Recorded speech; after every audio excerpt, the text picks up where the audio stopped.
I will let, and then I'll do my intro, and then obviously you'll know when I pass it off to you. Okay. Okay. All right. If you're ready, I'm going to let everybody in.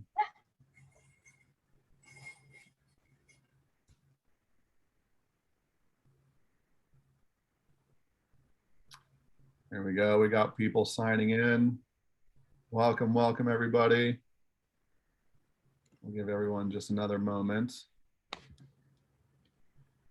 before we start. We have a great Team USA tactics for you guys. So give everyone just another second to log on. Perfect.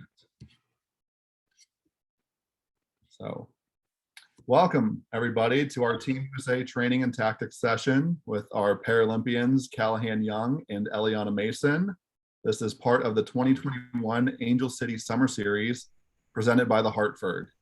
We're super excited. It's an honor to have Cal and Eliana with us tonight before they both head to Tokyo. So let's show them some love. Go ahead, throw out some love in the chat. A couple tips before we start. Please remain on mute during the session so everyone can hear Calahan and Eliana.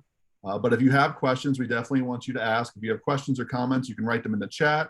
I will read them out at the end. And we also recommend if you go to the top right corner of your Zoom and make sure you're on active speaker view so you can see them on the bigger screen. I'll also try and spotlight them for everybody. Another quick Zoom note for all of our participants, please make sure that your Zoom name is accurate to what you registered with the summer series, because we will give you 10 points for attending today's session. So remember, every virtual event you attend throughout the summer series, you'll get 10 points, and each 100 points unlocks Angel City swag and cool prizes. You'll get even more points if you share you're participating on social media, tag Angel City Sports, and encourage your friends and family to join. We're also very fortunate to have our medical volunteers. Everybody wave at the medical team if you can see them. So if you're feeling sick or have an injury, please, you can message them privately. They have medical in their name. Finally, I'd like to take this moment to thank all of our sponsors who made this event possible. Of course, a huge thank you to the Hartford, the presenting sponsor of the 2021 Angel City Summer Series, and Mar Vista Entertainment, along with our sports sponsors, the Hanger Clinic, Fox Sports, and Gold Meets Golden. And thanks to everybody for tuning in to learn about Goalball. I'd like to introduce Calahan and Eliana. Eliana is heading into her second Paralympic Games. She competed in 2016 at Rio, and she won a bronze medal. Calahan is going to his first games in Tokyo, and he's actually the team captain for the men's team, which is an amazing accomplishment. Both of them have been staples in the goalball world for many years. They've both been traveling internationally and competing in big tournaments, and they're helping grow the goalball movement. So we're super excited they took some time out of their busy schedules to join us tonight. So without further ado, I will pass it off to Calahan and Eliana. Hey everyone. Hi everyone. Thank you for having us. We're excited to be here and show you guys some goalball. We want you to love it as much as us. So thank you for coming tonight. Yeah, we're out of Fort Wayne, Indiana right now, so we're a little bit far away from you guys in California. I'm jealous. But yeah, do you just want us to go right into it, Josh? Or yeah, so if you want to just give everyone a brief intro about what goalball is in case they're not familiar at all, and then yeah, you can get into your little warm-up workout, and we'll talk about some drills after that. Okay, cool. So goalball was created in the 1940s after World War II for wounded veterans that were blinded. And so basically what it is now, it's on a 9x18-meter court, and it's 3-on-3 with 2 wings and a center on each side. Everyone's wearing blacked out eye shades so that the playing field is equal, because as you may know, blindness is a spectrum. And so with that, it makes the playing field completely equal. And you're rolling a ball the size of a basketball. There's bells inside of it. This is a goal ball. Eliana there has the goal ball. So you can hear it. You can hear it. It makes noise. So that's how we can find it on the court. The ball weighs around 3 pounds, and there's sleigh bells inside of it so that it is easily heard.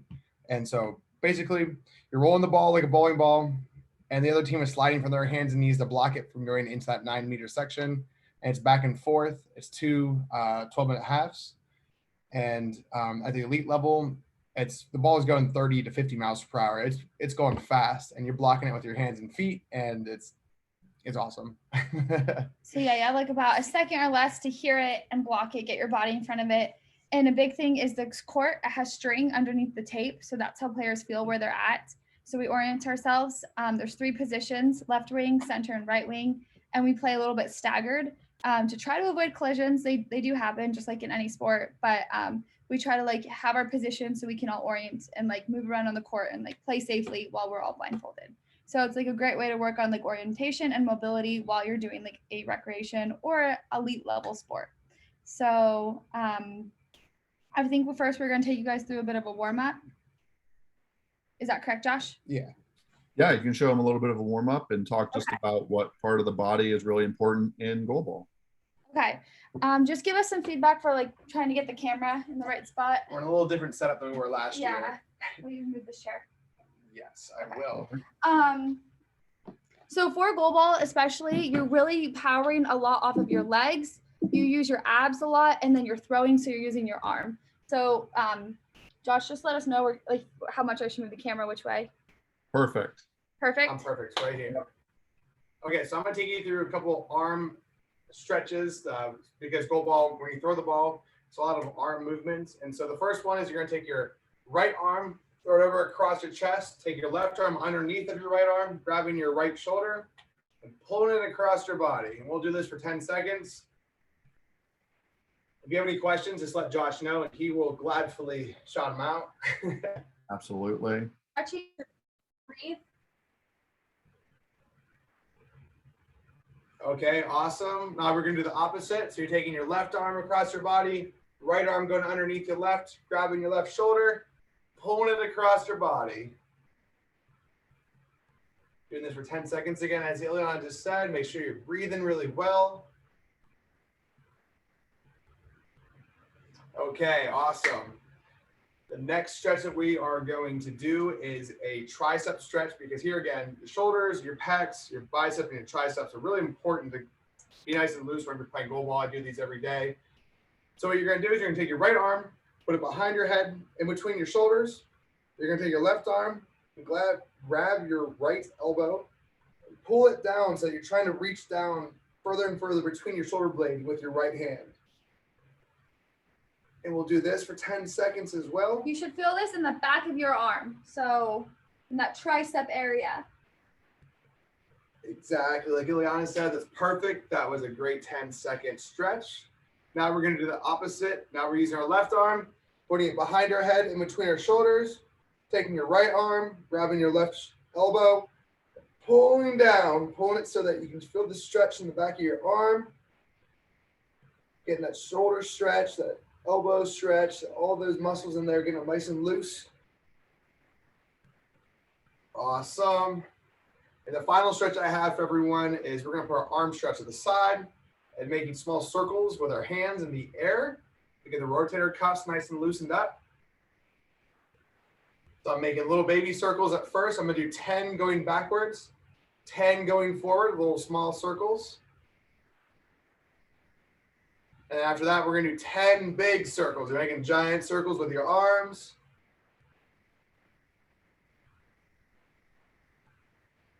I did 10 one way, and I'm going to do 10 the opposite way.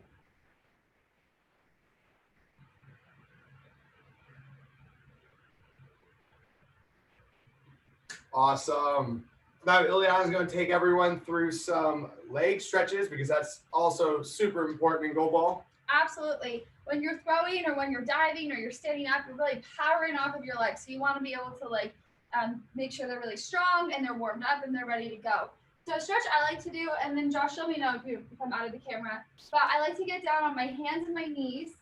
And depending on how you feel, you can do it on your toes or you can stay on your knees. And these are called Spider-Mans. So take your left foot, I guess maybe if I go sideways, take your left foot and bring it up to the outside of your left hand. You should keep your hands on the ground and really feel this in your hamstring area, which is the area like behind the top of your leg. And so I like to hold that and count these 10 seconds.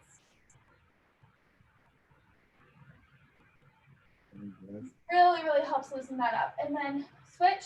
So I'm going to take my right foot and I'm going to bring it outside to my right hand. And again, you can be on your toe or you can be on your knees.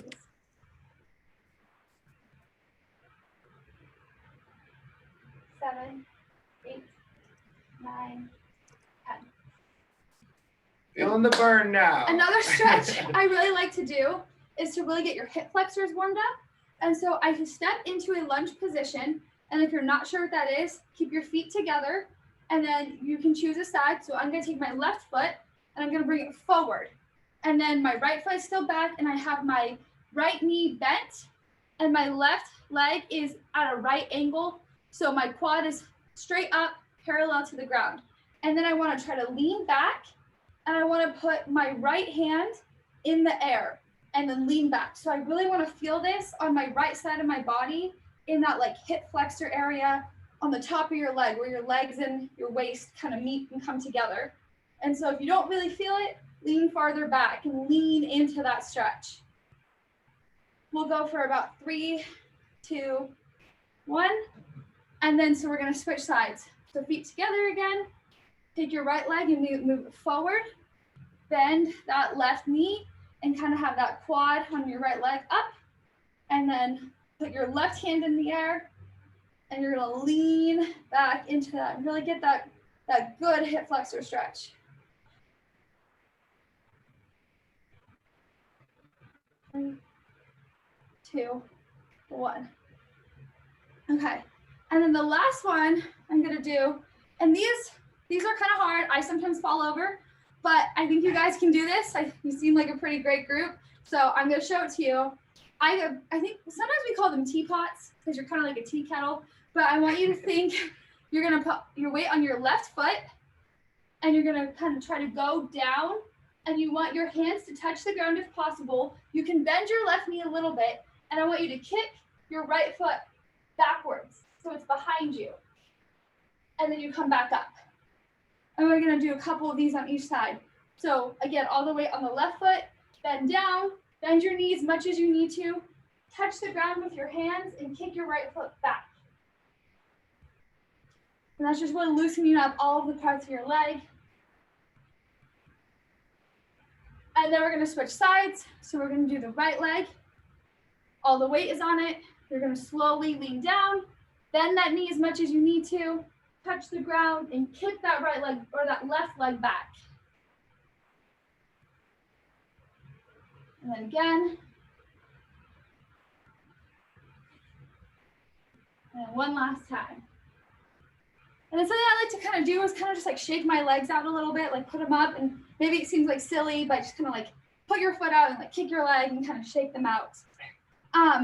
Another part what we do for our warm-up, so these were all kind of slow, static move stretches. So we do this all on our own, and then we come together as a team and we do a dynamic warm-up, which means we're moving a lot, kind of getting your heart rate up. So Cal's going to come demonstrate, and I'll explain the moves. Okay, I will be the test dummy for the moves. So one of the first moves we do to warm up is marching. So exactly how it sounds, you're going to put your knee up, opposite hand moves forward with the opposite knee, and you're just going to kind of march slowly in place. Get your knee up, put that opposite arm forward. And for these, you're keeping your elbows bent at a 90-degree angle, and you're going cheek to cheek. As Josh would say back in like 2012 when we were doing track and field, it's a good sprinter's motion, moving at the shoulder, just moving your arms up and down, opposite knee, opposite arm.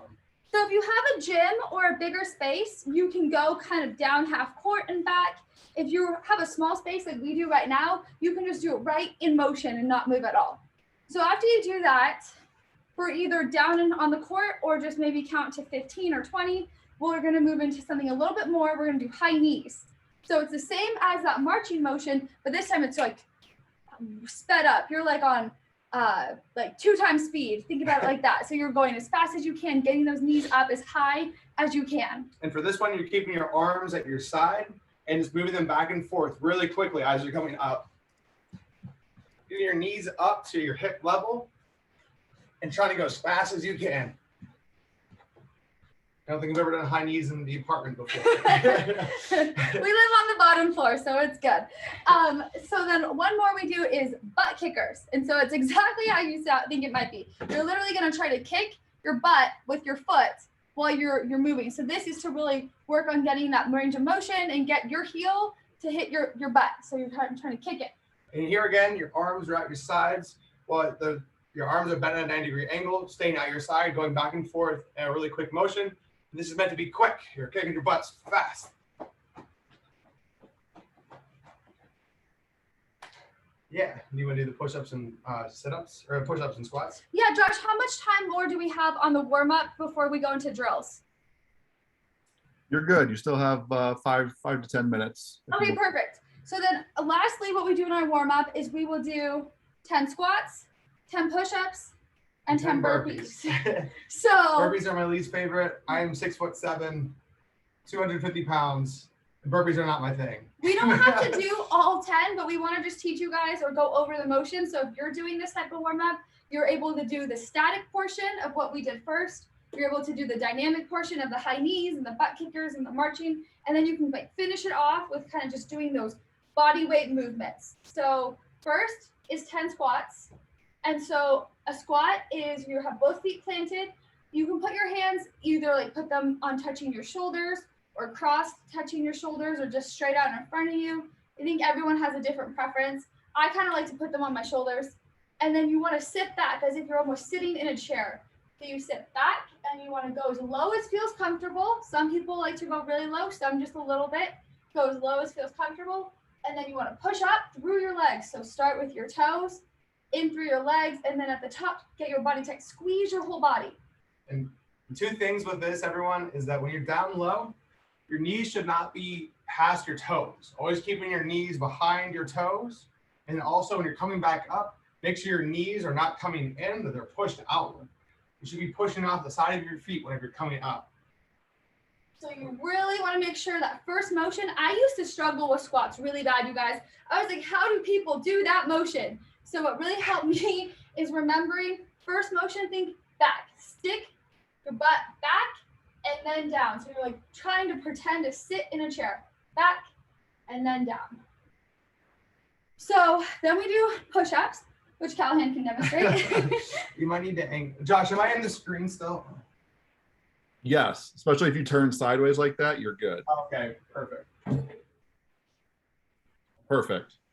Okay, Eliana, you. Describe. Yeah, Eliana will describe as Okay, so struggle. push up, you want to get on your hands and your toes.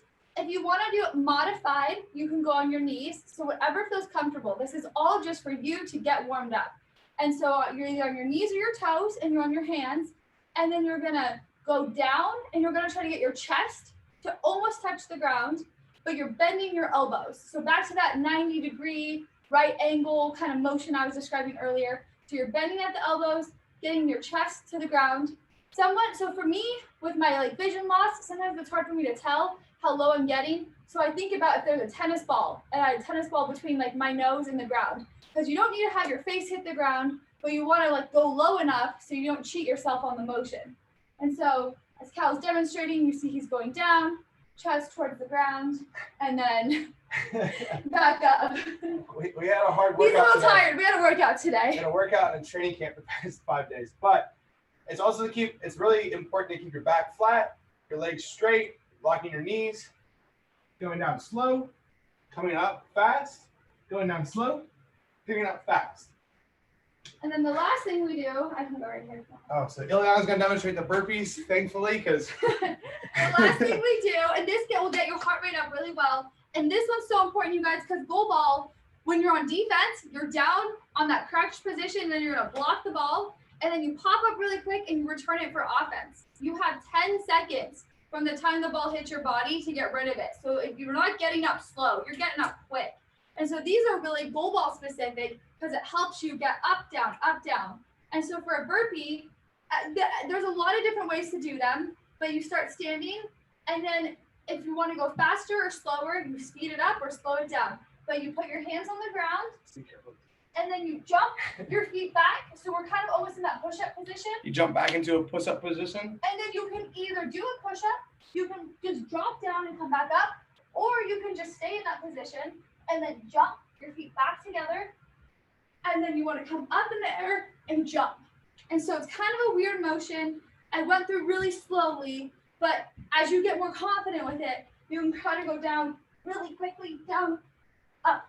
I think the people need to see like 10 to really understand how to do them. So Eliana's our trusty burpee extraordinaire. So again, you can just go down, hands down, feet out, feet together, come up, and you want to jump. That explosive movement is so important. And when you're coming up from your burpees, up as high and as fast as you can. And make sure that you're careful of your surroundings. Whenever I got down to do my push-ups, I made sure to feel around to make sure I wasn't too close to like my TV stand or my TV per se. So make sure there's nothing around to hit your hands on or your head on. So you want to make sure you have a secure and safe space. Safety first when it comes to all this stuff. So on that note, I think everyone get some water because I'm hot and sweaty and I need some water. I think we all should go get a sip of water because right after your warm up, before you do anything else, you want to make sure you hydrate. Perfect. Yes, definitely do that. So while they're getting a quick drink, we can give them some love for showing us some full body workouts, right? And again, it's great that everyone is doing this, but also like Cal and Eliana were saying, for athletes who are blind or visually impaired, whether they're working out at home or in the gym, right? One of the most important things is to set up your surroundings before your workout. So don't just go into the gym and try and jump right into an area, especially if there's other people around you who may not know you're blind or visually impaired. They might be setting weights in your area that you don't know. So you might want to try and find a space that is a little less traffic heavy, or just let the people around you know, hi, I'm visually impaired. I'm going to be working out here in this space. Absolutely. So, all right, well, this is perfect. So when Calahan comes back, the next part of our Zoom is to find out some more behind the scenes stuff of what you both do for training camp and some of the drills and your favorite things you do. So that way, anyone in here who's looking to practice some goalball can take those same drills and do them at their own gym or their own house. Yeah, so do you want us to kind of demonstrate them or talk about them first, or what's the best way to show the drills? You can pick one or two of your favorite and just give a description first, and then if you want to demo it, that would be perfect. Okay, so one drill I really like, and this is really great because sometimes you need a lot of, your whole team to practice stuff, but this is great. You can be you and it just one other teammate or a friend or a parent, anybody can help you with it. And it's important because it's defense based. You can do it at the gym or you can do it at home. So it gives you a lot of options. So we call this one hands and feet. And like Calahan was saying earlier in goalball, if you get hit with a goal ball in the chest, you're probably going to block it.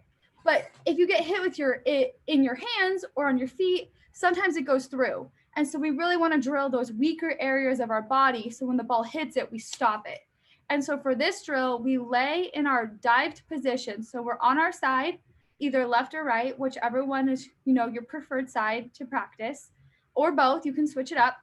And then we're in our position, and a good goalball position is you want to make sure you're leaning straight up and down or a little bit forward. You don't want to be leaning back, because if you lean back, you're creating a ramp and the ball is going to hit your body and ramp over you. So you want to think about it, you're stopping it. And so you're leaned a little forward, your feet are staggered on top of each other off the ground, and your top leg is a little forward. So if you're on your left side, your right foot is going to be a little bit in front of your left foot. And then for your hands, you're going to have them straight out. The way I think about it is your elbows on the ground, and from your elbow up, your hands are off the ground. And then for me, every player likes to do it differently, but this helps me. I put my hands, my fingers out, and I put them on top of each other.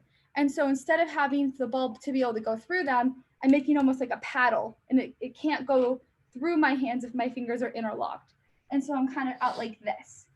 And then the part of the drill is the other person is going to throw the ball at your hands or at your feet, and you're going to just stop it and then return it. And so you're not moving, you're just practicing that muscle memory.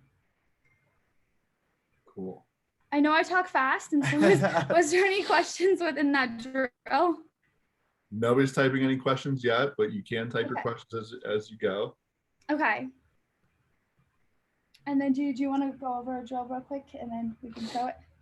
Yeah, so I'm always trying to practice my throw and make sure my throw is as good as possible. So my number one drill that I always work on is just going through the footing of my throw, because just like everything else we do in goalball, it's very thought out and process. So for me, what I do is I always practice in my head going through pretty much a 3-step approach. I take a step forward as I'm bringing the ball back, take a right foot plant as I'm bringing the ball, hitting that apex, and then left foot forward, exploding forward with that right foot as I'm coming through. And so I'll show everyone a demonstration of it whenever I get there, so it's a little bit more clear as what I'm talking about. But mine is just basically just working on those fine motor skills of your throw in order to help have the best throw in the world. So mine's a little bit easier to explain right now, but I'll definitely get way more in detail whenever we show you guys. And also stuff like that, working on the motion, the footwork of your throw, it can be so boring to just go in and work on footwork. You want to be playing, you want to scrimmage, but that is so important. To be like the best athlete is to go in and work on the really boring parts or the things you don't want to. And so you could literally go into your kitchen or your living room, wherever you have space, and just practice your footwork. And again, it might not be the most fun, but those are the ways you're going to get better at like the sport as a whole. Yeah, I'm always thinking about the footsteps for my throw, because it seems like it would just happen naturally, but you really have to work at it to get a really good throw and just get to that point of scoring a lot of goals. So we can start with the cannonball drill first, if Eliana would like to demonstrate. Yeah, sure. So,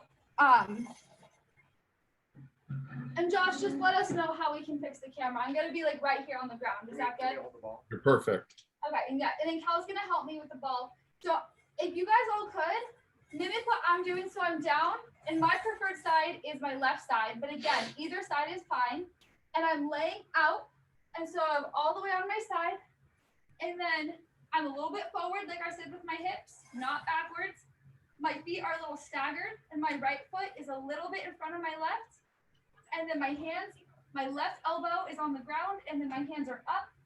And oh my gosh, you guys, I forgot the most important thing about blocking the ball. You have to get your face out of the way. You don't want to block with your arms and have your face right in front. You need to block it. Number one rule, your face is your moneymaker, people. So number one thing, block your face, okay? So what I like to do is I like to have a tactile cue. So I like to take my chin and tuck it to touch my shoulder that's on the ground. Some people say kiss your shoulder, if that helps, touch your shoulder, whatever you need to do. So while I'm in this position, feet staggered, hips forward, arms out and together, my chin is kissing my shoulder. And so it's out of the way. Our chin is out of the way, because if your face is between your arms, it makes it very susceptible to being hit by the 3-pound ball that's going like 20 miles per hour. And it's just not fun. And it's so easy to if you put your chin down, tuck it behind your shoulder. I like to put my chin up, my top shoulder. It's just personal preference. And so it's important to drill muscle memory, because in goalball, when the ball's thrown at you, you don't have time to be like, feet staggered, hips good, head back, arms up. You have to literally drop. And so you have to practice, so your brain doesn't think, am I doing this right? Your body just knows, I'm doing this right. And so that's why it's good to practice. I used to hold this position when I'd watch TV when I was in high school, just to practice getting the body movements. And so then the part of the drill we're gonna do is I'm gonna lay in this position, and Calahan, he's not gonna throw very hard, and he's not very far away, but he's gonna throw the ball, and so my body has to block it, like get that feeling, and then I'm gonna give him the ball back. You think it like turn to like a little bit of an angle, so that way I can just, so I'm not running into the table? Yeah, you're gonna do my feet first? I'm gonna do your hands first.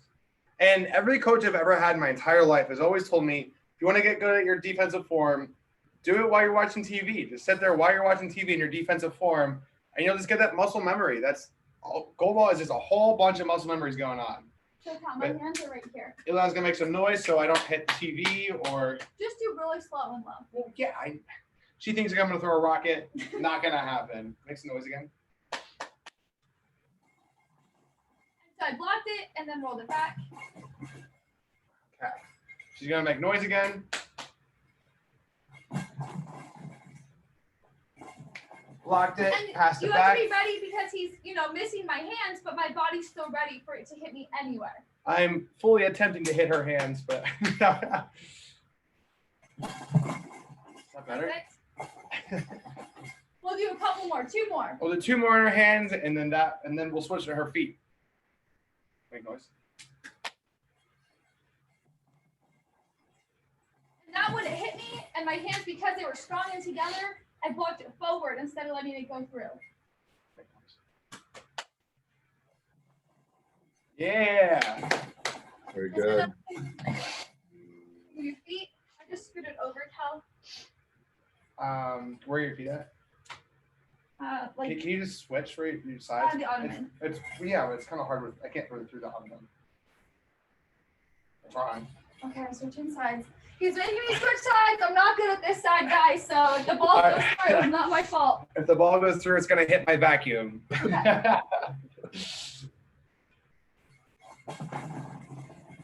think that was your thing. There you go. We'll do a couple more.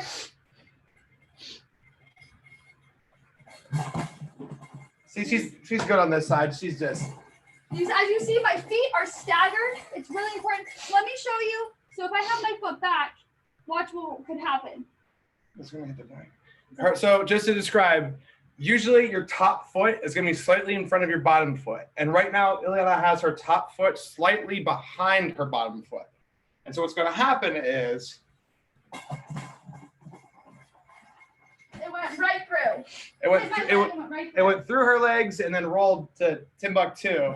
So, very important. If you're gonna take 3 things away, number 1, kiss your shoulder. Get your face out of the way. Number 2, top foot goes in front of your bottom foot. And number 3, make sure that you don't lean back and that your arms are straight out, because you want to be a stone wall to this ball. You're not going to be a ramp for it. You're going to be like a brick wall. It's a So brick that's some house. defense. We'll have the brick house song on for you. Okay, so now we're going to transition into the throwing drill. And, this is just reinforcing the fundamentals of what it goes into throwing. I got too far ahead. Does anyone have any questions, Josh? They are asking questions, but we'll have the Q&A here in a couple minutes when you finish the drills, and I'll read through all the questions. Perfect. Oh, okay, awesome, cool. So for throwing a goal ball, what I do is I'm right-handed, so I have the ball in my right hand, and this works also if you're left-handed, it's just opposite footing. So I always take my first step forward with my left hand. I take 1 step forward with my left foot. I'm starting to bring the ball back. I take a right step forward. The ball is at its apex. Left foot forward. The ball is starting to come through. And as it's coming through, I'm stepping forward with my right foot and throwing the ball. My right foot is my follow through. And I can show you going sideways as well. How long did you have for? Yeah, I was going to. So can you see me, Josh? Yes. Okay, so I'm taking a step forward with my left, bringing the ball back. Your right foot is forward now, and the ball is the whole way back. Left foot forward, the ball is coming forward, and you're pushing off of that right foot. It's literally like bowling. When you go bowling, you go 1, 2, 3. And on 3, the ball's coming through, and you're following through. It's not onto the slippery surface. But in goalball, it doesn't matter, so you can have that follow-through step is so crucial because that gets all of your energy and momentum going with you in the ball. Can I see the ball? Okay, cool. Show them like going back and stopping with your hand, like practicing that. Back and something with my hand? Yeah. What do you mean? Like just practice the motion of back. Oh, Show them that. Eliana had a good idea. So a good way to practice that come back whenever you're stepping through your throw is just by practicing bringing the ball back really fast. I'm too tall for my apartment. But bringing the ball back really fast and then coming forward. Coming back and just practicing how fast you can bring the ball back, because what you realize is that you don't need 2 hands on the ball. With momentum, the ball's coming back and sticking to your hand like as if there was glue to your hand. And it's just because you have so much momentum coming back and then forward that your hand is literally sticking to it. And as he's practicing that, he's bringing it back with his throwing arm. So for him, it's his right. And then when he comes forward, he's just using his left hand to stop it so it doesn't go flying. If you're at the gym, just practice back and letting it go. But if you're in your house and you don't have space, practice back and then stop it. Yeah, back and stop it with that definitely, left definitely hand. want to stop it in the house. Don't break the TV or Yeah. the lamps. Or the walls. The walls and all that stuff, don't do. But it's really easy just to practice, because one of the things is people want to do is that they go back a little bit and then like they have both hands on the ball and throw it like someone from Dragon Ball Z. And what you want to do is you bring it back as far as you can in the air. And as I'm coming through, I'm driving off of that right foot. Like I'm exploding forward, like I'm kneeing to break a piece of wood in front of me with my right foot. And from that, I'm using my hips to throw, because that's the most important thing in any throwing sport ever is your hips. Once you get your hips involved and all the energy you produce with those, your throw is just going to be so much better. And that's where I attribute all of my good throwing from. So those are two great drills to work on your offense and your defense. Perfect. Okay, well, we got tons of questions now, so I'm going to scroll back up. Everyone drink some more water. Are you looking for your water? Yeah, did you move it? I moved it. It's, thank it's you. empty. I have some left. She drinks like 2 sips of water. We have a bunch of questions and more coming in, so I'm just going to start reading through them, and you guys Wonderful. can answer as we go. So the first question was, how do the U.S. teams compare to other teams in the world right now? And do you have to be totally visually impaired to compete internationally? So to answer the second one first, you have to be classified legally blind. And so you have to have your visual acuity of 2200 or less, meaning like what you could see at 200 feet away, someone with 20/20. If you have 20/20, then that's like the gold standard. And if you have 2200, it means what they can see at 200 feet away, you have to be 20. So it's 2200 or less, or you have to have a visual field, which means like your peripheral vision is kind of getting cut off, of 20 degrees or less. And that's best corrected. And so you might be able to see, I'm not sure how well, I have these thick glasses on. With these glasses, my vision is still best corrected at 2300. And so if you can correct it past that level, then you're not classified as legally blind for the sport. But to clarify, you need to be legally blind to play internationally, but domestically, you do not need to be completely legally blind to play goalball. Even if you have complete sight, you're allowed to play on domestic teams. You're allowed to have one fully sighted person on each team, just so we can spread awareness and get more people involved. We both started college programs at our separate colleges and got our friends and our sighted peers to play and get involved with the sport. So there's definitely options on a domestic level to get involved. And to answer the first question, the USA men's team is not projected well, but I think we are very much so underrated. We did not have a good quad. So every 4 years for the Paralympics and Olympics is called a quad. And so we didn't really have a good quad as the men's team. And so with that, we're not projected well, but I think we're very, very, very underrated. And we actually just came out of a big international win in Lithuania in May. So I think for the men's team, underrated, and we're going to bring home a medal. And I would say for the women's team, it's hard to know rankings because with COVID and not having tournaments for a whole year and a half and with different things at different tournaments, I think like Calahan said, we're definitely in a good position to bring home a medal. Both programs have been training and working really hard, and I think we're, right where we need to be. So Beautiful. I love that. If there's one country on each side that you're looking at, though, which country is also has a good team? I would say for us, it's on the women's side, Turkey and Russia. They're both highly, highly talented and ranked high for world championships. They were first and second. So those two are big competitors for us. And on the men's side, Brazil is like the top dog. I don't think they've lost a game since the Rio bronze medal game. They won bronze in the Rio 2016 bronze medal championship. The USA men's team beat them in the semifinals. And I honestly think that was their last time they lost. And so, they're the team that just everyone is trying to get the better of. Cool. Next question is, do you use the same technique for throwing and blocking at all three positions?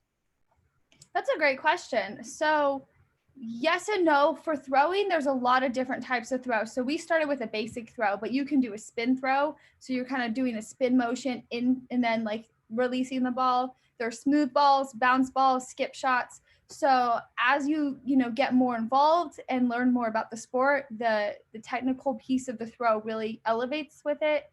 And then for defense, you could do the same at all three positions, but I think Calahan, he can talk more about that. He'll switch which way he dives based on where he's playing. Yeah, and to clarify, you can throw from all three positions. Everyone can't have the same opportunity to throw in a game. So there's no limitations on what kind of throw you can do from where. You can throw anything from anywhere as long as it abides by like the rules that are in the game. And then on defense, I'm able to switch my hips. It's something I practiced for a long time because it's just, I don't know, it's something to be good at, to be able to play anywhere, anyhow. If my coach says do something, I have the ability to do it at an elite level at the blink of an eye. So that's how I train and view stuff and view skills along with the sport. And then one last thing to keep in mind, we were showing you guys good defense form for a smooth ball, but in the game there can be bounce shots. And so, if it's hitting your hips, you don't want it to land on your hips and pop into the goal. And so a big modification, we call it using top arm. You kind of like lay out and then you put that top arm out and over your hips. So you're adding an extra layer of protection between the ball, like your body and the ball going into the goal, if that makes sense. Yes. So you're almost trying to catch it if you hear the ball skipping towards you. Now, a reminder for the audience, Cal and Eliana are deciding all this within a second, sometimes less than a second to decide where the ball is going and how it's going and how they're going to jump on it. So yes. Next question is, does it hurt to stop a goal ball? I've only watched it and I cringe thinking it must really hurt.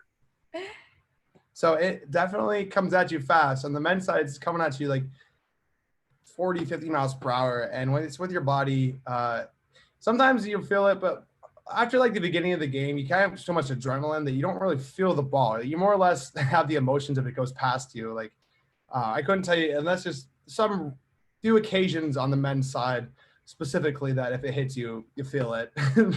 But outside of that, it's not bad really at all. We also wear knee pads and elbow pads and hip pads, and some people do like shin guards. So like we have some padding to like protect our bodies from the floor. I will say, I think the ball hurts at times. If you don't get your face out of the way, that really hurts. I've gotten like blasted in the stomach before and had the wind knocked out of me. And I've literally just been like, someone take the ball. Like I can't breathe. So especially by this guy, we like sometimes practice against the men and he'll like quick shot me and hit me right in the stomach. And I'm just like, oh, I can't breathe. So toughen her up, right? It can hurt, but it's the adrenaline does really take a lot out of like from it. And you're just like going, and like, you don't really notice it. For sure. It's definitely a physical sport. You got to get used to it. Yeah. I teach kids who are little. I always try and teach them the mentality that you're jumping on the ball or you're stopping the ball.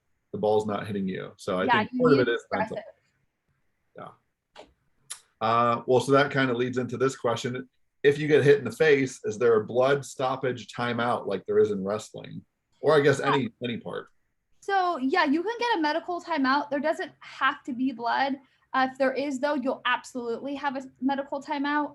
And then the trainer can come on the court. You get is it 45 seconds, Calahan? I think medical? I think you get 90 for a medical timeout. Okay, yeah. So yeah, there is a stoppage, and then if you can't stop the bleeding, you have to do a medical substitution. If you can, or if the player feels like they're up for it, then they can stay in, but you can also do a medical sub if necessary. Good. And this leads me to a question before I get to the next one.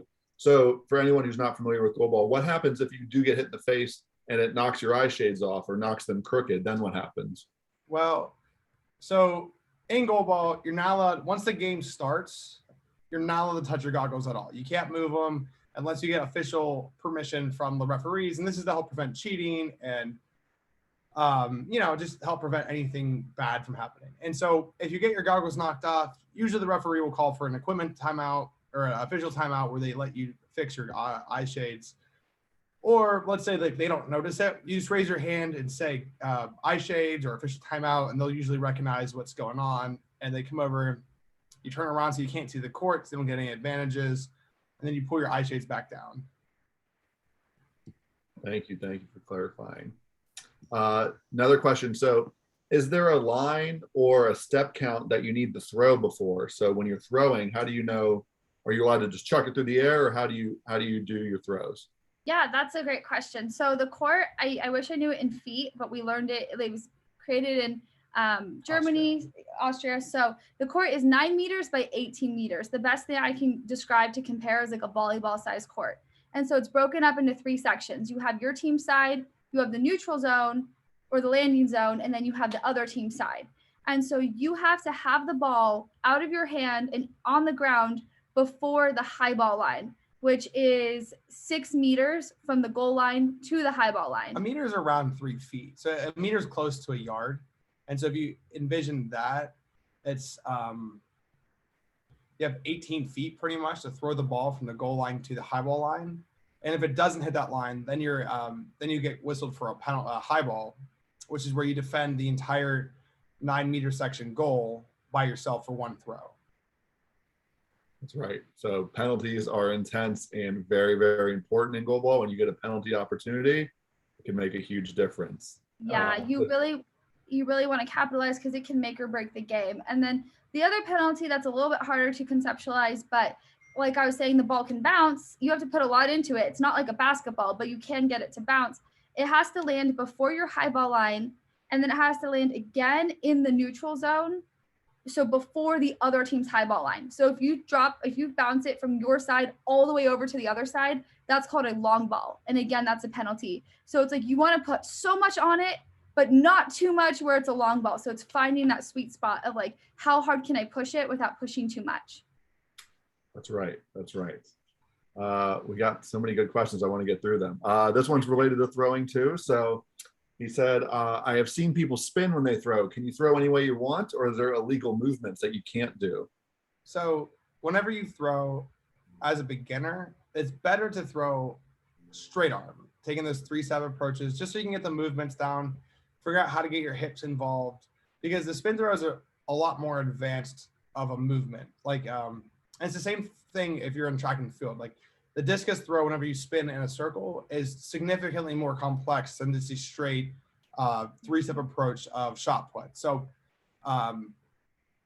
the spin throw, you can throw it any way you want. Some people bring the ball up between their legs when they're backwards and throw it between their legs. That's what the Brazil team does. They'll literally run backwards and like throw it between their legs. And so like, it's just, anything you want to do, you can do, as long as it fits in the parameters of the game. So if it's not a long ball or high ball, you can do it. And so, but it's always recommended that as a beginner to start with the straight arm throw, just because you got to work in the mechanics. You got to start you can't start at level 3 whenever you're trying to start from level 1. So once you get those skills down, it's definitely a thing to work on, but make sure you get those hips and the straight arm throw done.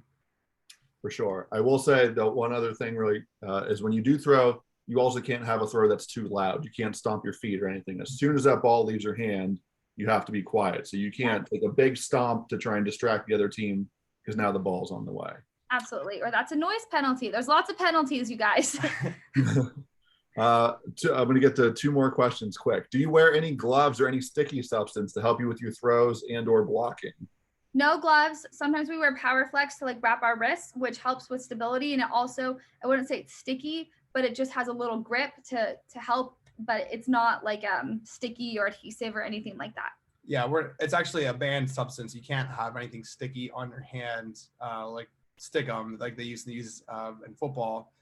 But I use tape on my fingers, and that's more or less to help my knuckles from bending the whole way backwards. The way that I throw, my fingers just bend so much from the force I'm putting into the ball. And so with tape, I get a little bit extra support. So I'm not getting that swelling in my joints as usual. And I also have tape on my wrist, but that's more of a structural to help prevent injury. Yes. And if you'll notice in Calahan's picture, you'll also see he tapes his fingertips because a brand new goal ball can be a little rough. So after throwing it all game, right? Yes. It'll wear down your fingers. It's a little uncomfortable. But last 2 questions is, how long are the games and do they have quarters or halves? So they have 2 12-minute halves with a 3-minute halftime. And honestly, you guys, we're trying to push to have that changed because 3 minutes you have to be on the court ready for the eye shade check at 90 seconds. So you're getting literally a minute and a half, and we usually have to switch sides of the court. And so we're patched, so we're completely blind, trying to switch sides of the court, grab all our gear, move over. It's just ridiculous. So short answer, 2 12-minute halves with a 3-minute halftime, but hoping for changes down the road. Yes, it's very much almost like straight through or a 24-minute period. And then the last question is, how do you use the substitution? Is there rules of when you can sub, or can you sub any position? How do substitutions work? In a game, it's weird. So you get 4 substitutions technically. You need to use 1 before halftime, or else it goes away. So after halftime, you're down to 3 if you didn't use it. And then at halftime, you can use as many substitutions as you'd like that don't count against your substitution limit. It's almost like soccer. In soccer, they have a very limited amount of substitutions that you can use, and goalball fits that. It's not like hockey or basketball where you have unlimited, so it's restricted in that aspect. And you can sub any position for any position. I believe you can only do 1 sub at a time. I've never seen, can you do a double sub? Yeah, you can do a double sub. I've never seen it before, but I guess, and then you have to be ready as the coach to like call the sub. If you're not ready, that's a delay of game, so another penalty. And the player has to be ready. Internationally, we have to wear patches, so you have to be ready to like get put in right away. And then with subs, there's certain times like your team has to have the ball, or it has to be a stoppage. You can't like have you throw the ball and then as the other team's about to throw, call a sub. There has to be a stoppage, or you have to have possession. Perfect. Well, on that note, we'll begin wrapping it up. So thank you to everyone who joined in on this workout, and thank you to our medical volunteers for being here and participating also. A huge thank you to both of you, Eliana and Cal. Thank you so much for taking the time. We also want to thank our sponsors, Mar Vista Entertainment, Fox Sports, the Hanger Clinic, Gold Meets Golden, and of course, the Hartford. Be sure to follow Cal and Eliana on social. I'm going to drop their handles in right now into the chat. Thanks, guys, for attending and being here. We love spreading goalball and awareness, and all your questions were amazing. Yeah, thank you so much for having us. It's awesome to spread the word and be advocates for the sport that we love.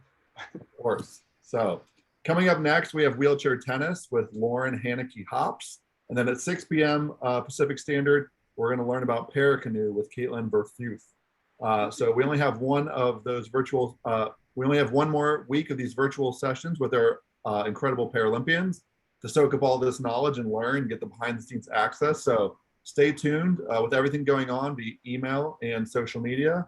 And again, I just want to give a big heartfelt thank you to you both.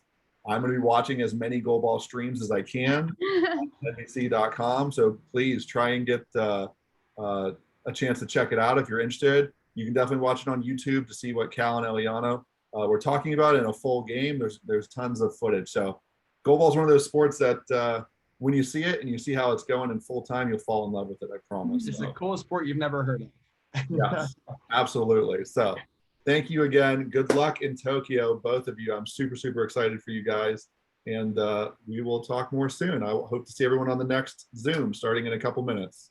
Awesome. Thank you. All right. Thanks, everybody. Thanks, Josh. Of course. I'll talk to you guys soon. Okay, bye. Bye.